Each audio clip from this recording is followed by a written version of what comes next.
TS TV, the Thanksgiving edition. I'm Melissa, yoga teacher and a nutrition educator, bringing you a couple tips and a recipe for your Thanksgiving holiday. So our first tip are some yoga poses that you can do.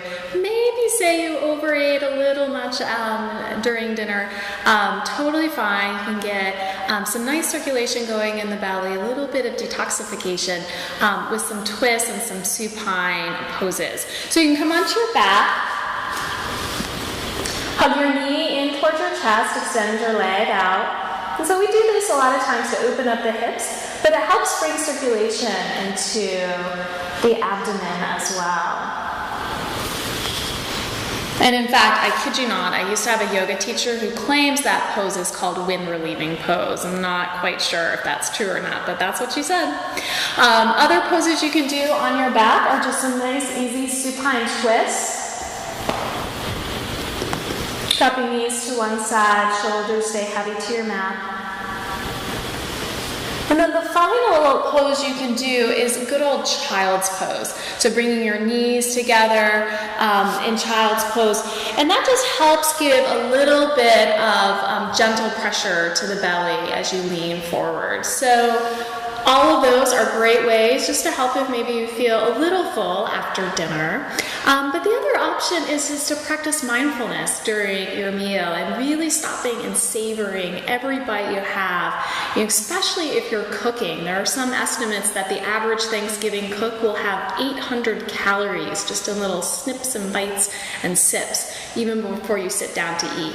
So savor your food, be mindful, notice your breath, and just enjoy. Our second tip is roasting. So if you have a bunch of vegetables and you don't know what to do with them, even vegetables you think you might not like, if you put them in a high heat oven, about 450 degrees, sprinkle of olive oil, some salt and pepper, it can turn even things that might be bitter or bland into a sweet, savory, smoky, delicious treat. So cauliflower is one example. You can take cauliflower and either break it into florets or slice big slabs. So just take your knife, just straight up and down, do slices of it. Sprinkle it with olive oil, some salt, some pepper, maybe a little bit of thyme. You can put it in the oven for about 20-25 minutes, and it just turns what otherwise can be kind of just a bland vegetable into just an amazingly tender, sweet, savory, great vegetable. We'll be having this probably mashed up with a dressing of olives, olive oil, a little bit of lemon, a little bit of garlic. It's so good. So try roasting your cauliflower. Another one is Brussels sprouts. If you think you don't like Brussels sprouts, and I have to admit, I never liked them growing up, but I had never had them roasted. So you can get Brussels sprouts. They're easy to find this time of year. And if you have big ones like this, I would recommend either quartering it or halving it. You can, again, toss a little bit of olive oil, put it in a high heat oven until it gets sort of brown and soft. So the outer edges of the cauliflower, these sort of papery outer edges, will get crispy. When you see that and they're easy to pierce with a fork, they're ready. And you can do tons of things with them. You can toss them with lemon juice, some salt, and some poppy seeds are nice. You can roast them with butternut squash, which is also delicious. We're going to be doing at our house a recipe roasting them with grapes and walnuts. So I'm really excited to try that and see how that goes. So try roasting Brussels sprouts. I think you'll be surprised. And really you can roast anything. You can take cut up butternut squash, roast it with onions and apple until everything gets sort of mushy and sweet, and then throw some broth in a blender and you've got soup. So all sorts of ways you can play with either root or some of these heartier cruciferous vegetables to make them ultra delicious. So our third tip is dates. If you've never tried a date before and you love things that are delicious, I recommend running to the store and getting dates. You can get them, I got these at Trader Joe's, you can get them at Whole Foods, most supermarkets like Safeway and Giant will also have them, especially this time of year.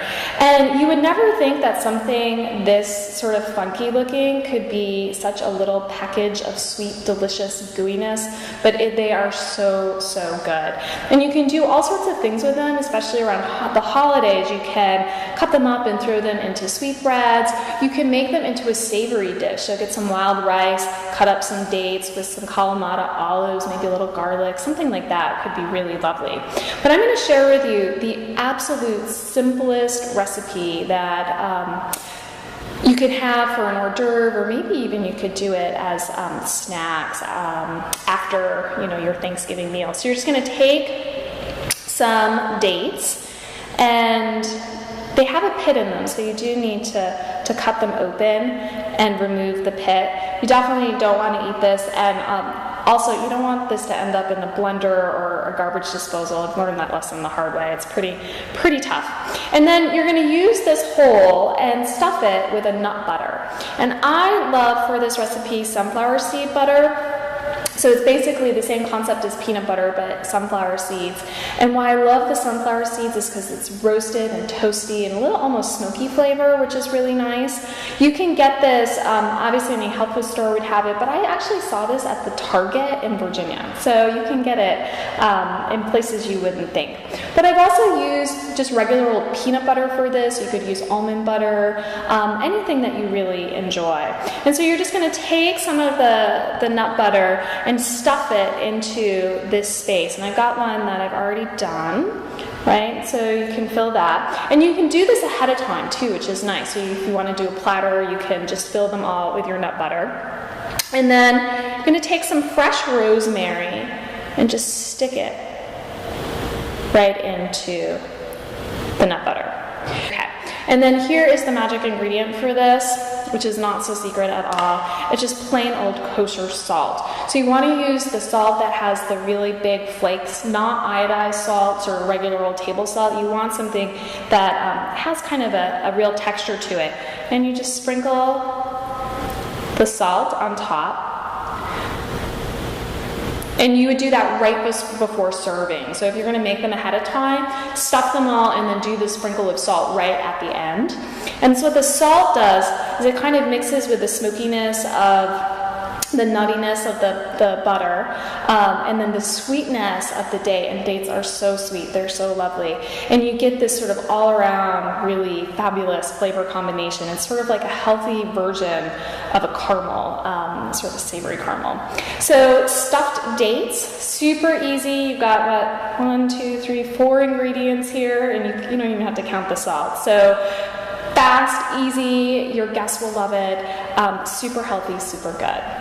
So have a fabulous Thanksgiving. Namaste.